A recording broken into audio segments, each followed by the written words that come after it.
Here's a layout of our creation. We focus just on the story of the strange case of Dr. Jekyll and Mr. Hyde. Our final goal was to turn the light switch off, which you'll see towards the end, sorta, and yeah. Our first station is the marble station, and it represents the long amount of time and effort and the obstacles that Mr. Utterson had to face when trying to discover the truth about Dr. Jekyll and Mr. Hyde. The second station is the marble jumping through the red hoop, which signifies the change in perspective from third person limited to first person.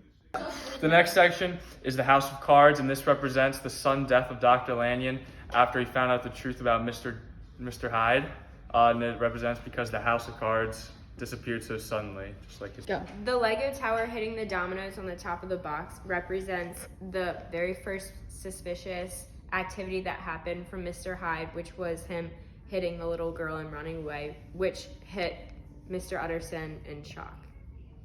The next thing in our track was the ping pong ball on its long journey. This represents Dr. Jekyll's and Mr. Hyde's long journey once the potion started not working how it would, because they had long nights ahead of them and they barely got to sleep. Also, between having to get the new potions and everything, it was just a lot of hassle.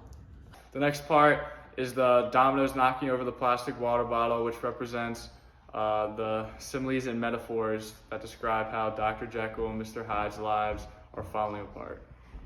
Our end task was the process of turning off the light switch, and when the light was still on, it represented the positive or light perspective for Dr. Jekyll, and when the light was turned off, it represented the dark perspective or the negative aspect for Mr. Hyde.